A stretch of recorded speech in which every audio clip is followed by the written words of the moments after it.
روزہ رکھا ہوا ہے، نفلی روزہ رکھا ہوا ہے. کہتے میں اور پریشان ہوا، میں نے فوری طور پہ سوال کیا کہ اب تو کدھر جائے گا؟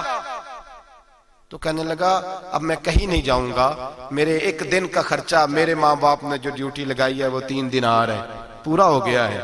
اب میں باقی جو وقت بچے گا یا قرآن پاک کی تلاوت کروں گا یا محمد عربی پہ درود و سلام پڑھوں گا. میں نے کہا افطاری کر لینا. کہنے لگا مجھے مسجد بتا دو، میں جا کے اللہ اللہ کرتا ہوں، مجھے شام کو لے آنا. افطاری ہمارے ساتھ اس کی طے ہو گئی، مسجد چلا گیا. مغرب بعد لینے گیا تو کہنے لگا عشاء کے بعد آنا. اب تو میں نے پانی سے افطار کر لیا، کھانا کھانے جاؤں گا تو جماعت رہ جائے گی. کہتے ہیں عشاء کے بعد میں لایا، اس کو کھانا کھلایا. رات گہری ہو گئی تو میں نے کہا تو سو نہیں جاتا؟ کہنے لگا کوئی عرض نہیں، کبھی دور مزدوری کرنے نکل جاؤں تو رہ بھی جاتا ہوں، گھر والوں کو پتا ہے. کہتے میں نے مسافر خانہ کھولا، یوں سمجھیے ڈرائنگ روم بیٹھک میں نے کھولی، اس کو سلا دیا. میں اور میری بیوی اپنی معذور بیٹی کو روٹی دینے گئے اور ہم نے جا کے اس کو کھانا کھلایا جو ٹانگوں سے معذور تھی، اور ساتھ کہا کہ بیٹی آج بڑا پرہیزگار جوان ہمارا مہمان ہے، آج چڑھتی جوانی اور تقوی کی روشنی اس کے چہرے سے چمکتی ہے. کیا بات ہے، بڑے ہی اچھے گھرانے کا تربیت یافتہ ہے. کہتے ہیں بچی کو کھانا کھلا کے لوٹے، اپنے کمرے میں سو گئے، بیٹی اپنے کمرے میں لیٹ گئی. ترس گئے تھے کہ بیٹی قدموں پہ چلے.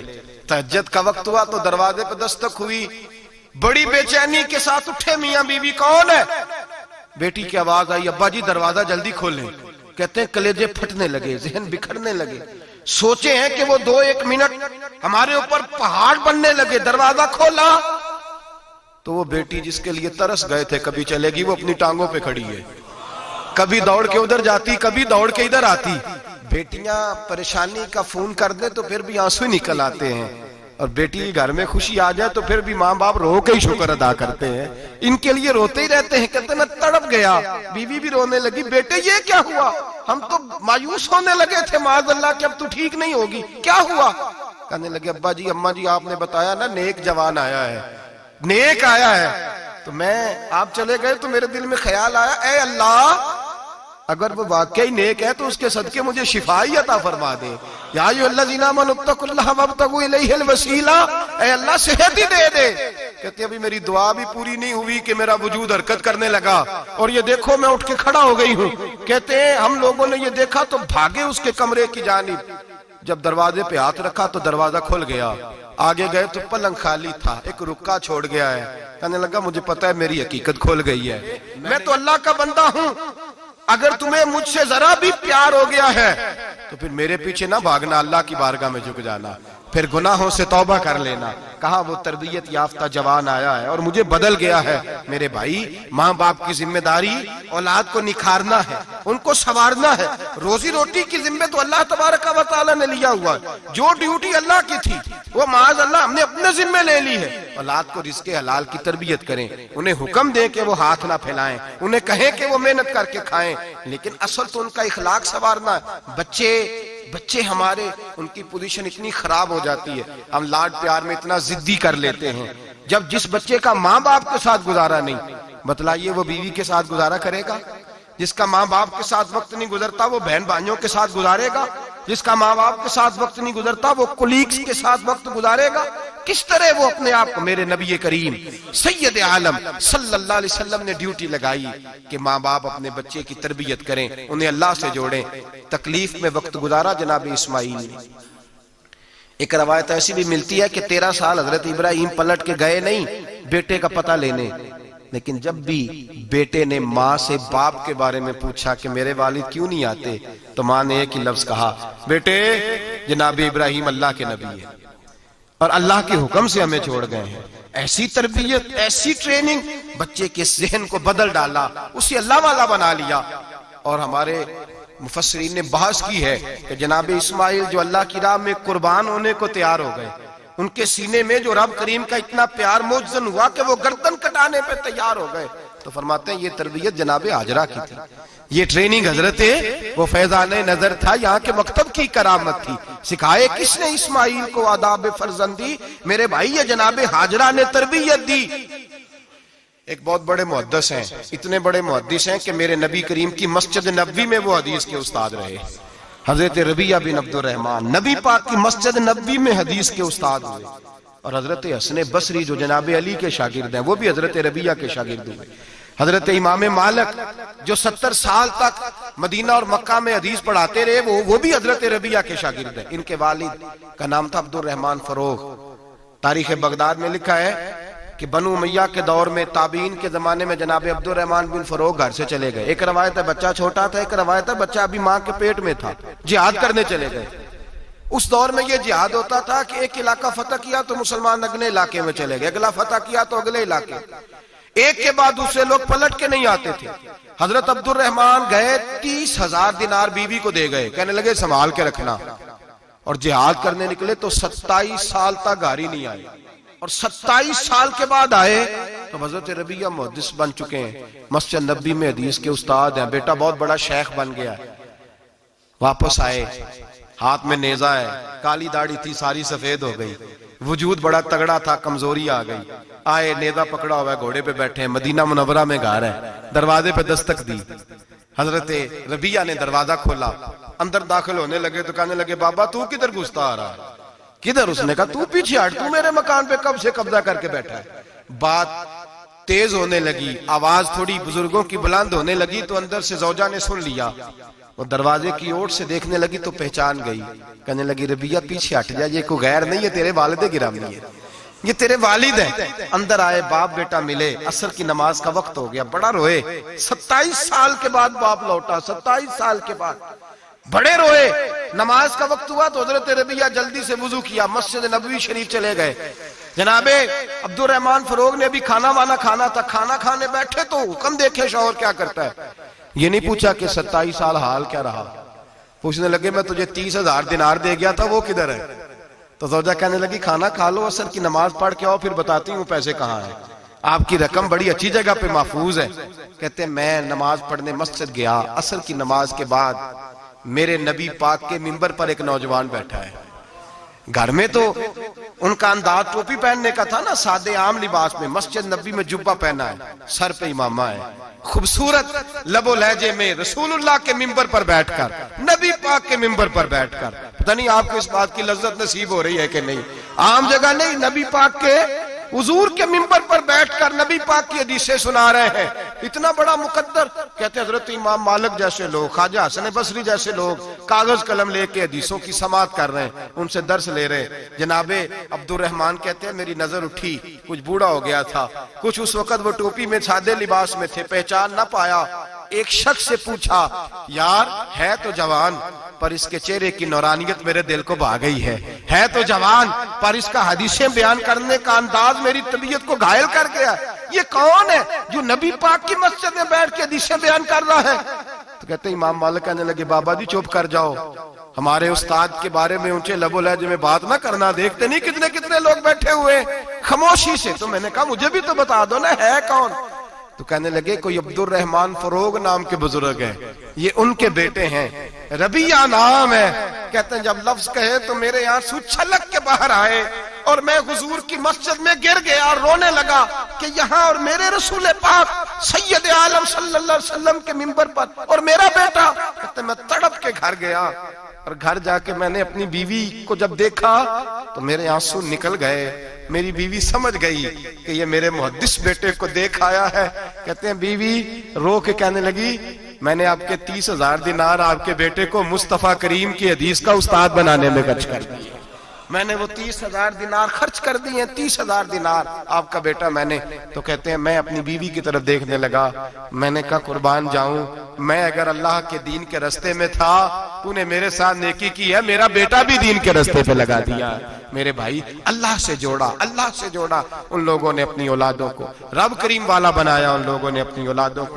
اور پھر جب ارشاد فرمایا کہ چھوٹی چھوٹی برائی, ایک لقمہ حرام سے بھی وہ لوگ بچے. اور پھر جو آیت نمبر 18 نے کہا کہ وَلَا تُصَغِّرْ خَدَّكَ لِلنَّاسِ, بیٹے منہ پھیر پھیر کے نہ جا, پھیر پھیر کے نہ جا. اگر آپ ناراض نہ ہوں تو ہم تربیت دیتے ہیں, کہتے ہیں اس بچے کے ساتھ نہ پھرا کر, یہ غریب ہے, اس کے ساتھ نہ پھرا کر. وَلَا تَمْشِ فِي الْأَرْضِ مَرَحًا, حضرت لقمان بیٹے سے کہتے ہیں منہ پھیر پھیر کے لوگوں سے بات نہ کر اور اکڑ اکڑ کے نہ چل. إِنَّ اللَّهَ لَا يُحِبُّ كُلَّ مُخْتَالٍ فَخُورٍ, اللہ کو وہ پسند ہی نہیں جو اکڑ اکڑ کے چلے اور اترائے. ابھی بھی رواج ہے, کہتے ہیں دوستی لگانا تو اپنے برابر کے دوستوں سے، ایسے نہ وہ ہمارا سٹیٹس ہی نہیں، ابھی بھی وہ فرق، جو تو سید بھی ہو، مرزا بھی ہو، افغان بھی ہو، تم سبھی کچھ ہو، بتاؤ کہ مسلمان بھی ہو۔ عاجزی کا درس دیا اپنی اولاد کو، عاجزی کا، ان کو ادب سکھایا، ان کو انکساری سکھائی، لوگوں کے اندر مل بیٹھنے کا درس دیا۔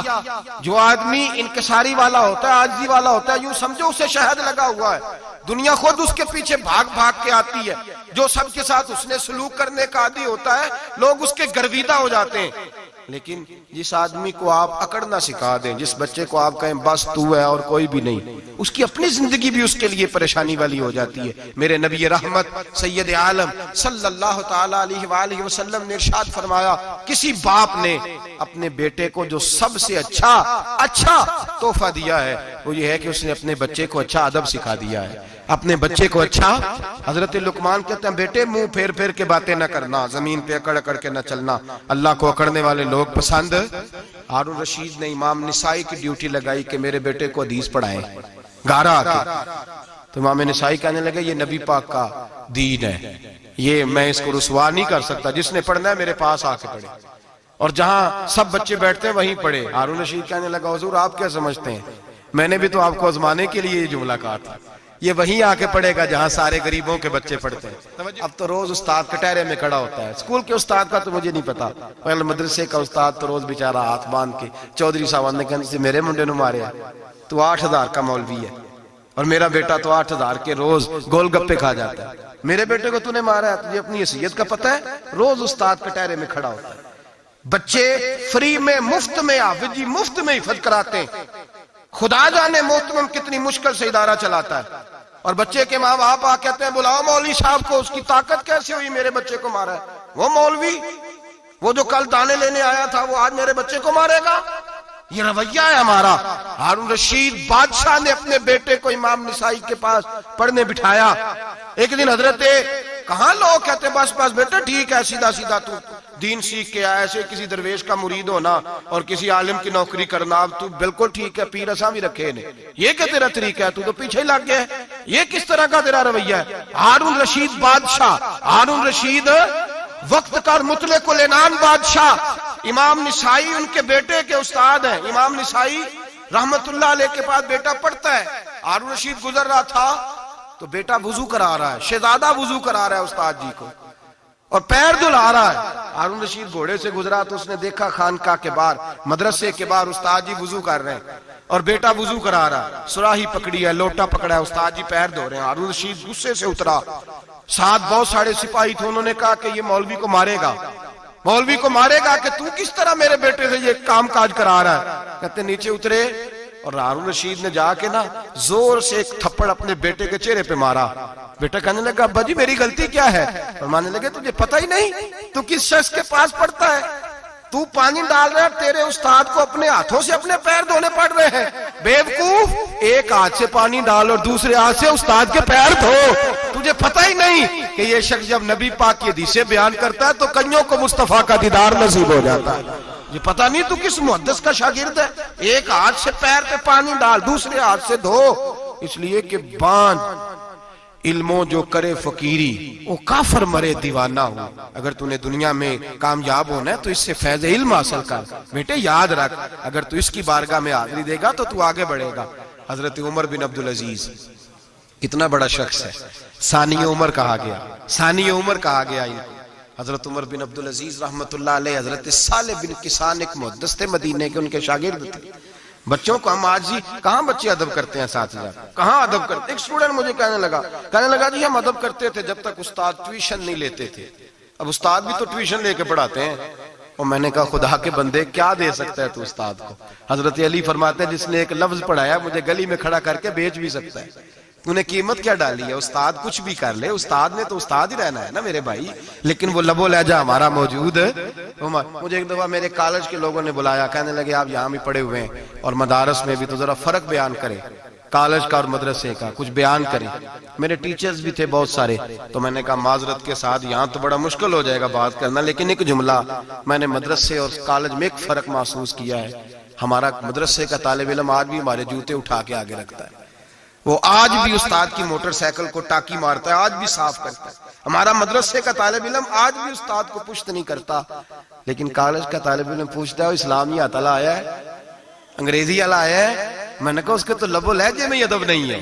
اس لیے میں نے دونوں جگہ وقت گزارا تو میں سمجھا ہوں بڑے حالات خراب ہیں مدرسوں میں بھی۔ اب وہ کیفیت نہیں رہی جو بزرگوں کی تھی، لیکن پھر بھی اگر ادب ہے تو مدارس میں ابھی بھی ہے، ابھی بھی خانقاہوں میں ادب ہے، یہاں ابھی بھی خیر کی توقع موجود۔ وہاں سے تو رخصت ہو گیا، وہاں تو معاملہ اور طرح کا ہو گیا الا ماشاءاللہ۔ حضرت عمر بن عبدالعزیز جناب صالح بن کیسان کے پاس پڑھتے تھے، اسٹوڈنٹ تھے، اور پھر بعد میں آپ ان کے مرید بھی ہوئے، باقاعدہ درس لیتے تھے طریقت کا۔ حضرت جناب صالح بن کیسان کے پاس تعلیم تھی، ان کے والد جناب عبدالعزیز اس وقت مصر میں بہت بڑے تاجر تھے، جناب عمر بن عبدالعزیز کے والد، تو ان کے پاس چھوڑ گئے، کہا میرے بیٹے کی صرف ان کو دین نہ پڑھانا، اس کی روحانی تربیت بھی کرنا۔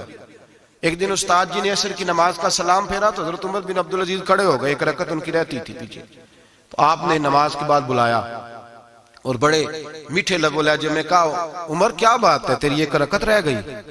تو کہنے لگے استاد جی میں کنگھی کر رہا تھا، شیشے کے آگے کھڑا تھا، تو آئینہ دیکھتے دیکھتے بال سوارتے سوارتے مجھے پتہ ہی نہیں چلا، جب آیا ہوں تو لیٹ ہو گیا۔ حضرت صالح بن کیسان رحمت اللہ علیہ نے ان کے والد کو مصر میں خط لکھا، فرمایا آپ کا بیٹا میری پوری فرما برداری نہیں کرتا، کل کو مجھے نہ کہنا تربیت صحیح نہیں ہوئی۔ آج فلاں تاریخ کو اس نے ایک رکعت پوری چھوڑ دی ہے جماعت کے ساتھ، اس لیے کہ وہ کنگھی کر رہا تھا بالوں کی، پوری رکعت چھوڑ دی ہے۔ ابا جی بہت بڑے تاجر تھے، پر انہوں نے یہ نہیں کہا کہ مولوی تو پاگل ہو گیا، اس کو تو پتہ ہی نہیں کیا ہو گیا، ابھی بچہ ہو جائے گا سیانا، کوئی بات نہیں ٹھیک ہو جائے گا۔ حضرت عبدالعزیز نے وہاں سے ایک شخص بھیجا پیسے دے کے، گھوڑا دے کے، فرمایا مدینے جاؤ، اور سیدھا مدینے آیا۔ حضرت عمر بن عبدالعزیز کو گھر سے اچکا، بلایا نہیں، زبردستی پکڑا، اچک کے گھوڑے پہ بٹھایا، حجام کی دکان پہ لے گئے، فرمایا اس کی ٹینڈ کر دو، نے بال کاٹ دیے اور بال کٹوا کے سیدھے حضرت صالح بن کیسان کے پاس لے گئے، کہنے لگے حضور یہ خاتا ہے اس کے والد کا، میں نے اس کی ٹینڈ کرا دی ہے، جس بالوں کی وجہ سے اس کی جماعت رہ گئی تھی میں نے وہ بال ہی ختم کر دیے۔ تو اس کے والد کہتے ہیں آپ ذرا سے بھی بات، ایک ذرہ برابر بھی بچے کے اندر ہم کوتاہی برداشت، ہم اسے سنوارنا چاہتے ہیں، معاشرے کو دینا چاہتے ہیں، ہم ایک خوبصورت انسان بنانا چاہتے ہیں۔ تو حضرت لقمان کہنے لگے بیٹے تو چہرہ رخسار بدل کے لوگوں سے بات نہ کر، اکڑ کے نہ چل، اس لیے کہ اللہ کو اکڑنے والے پسند، تو کیا کر وقصد فی مشی کا وغضض من صوتک، درمیانی چال چل، آواز کو پست رکھ۔ ہم اپنے بچوں کو میانہ روی کا درس نہیں دیتے۔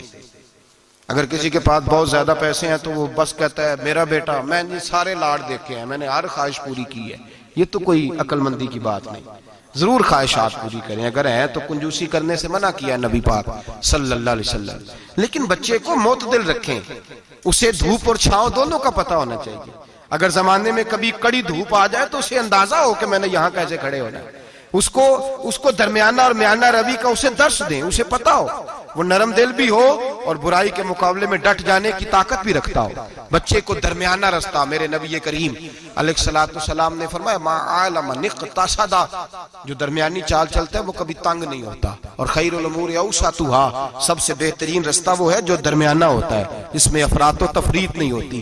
بچوں کو درمیانہ پن سکھائیں، ان کے لب و لہجے کے اندر ایسا مزاج پیدا کریں کہ جس کے اندر وہ اپنی دنیا کے اندر بڑے سنور کر، بڑے نکھر کر وہ ترازو لے کے نکلیں تو وہ پورے عدل کے ساتھ اپنی زندگی گزاریں۔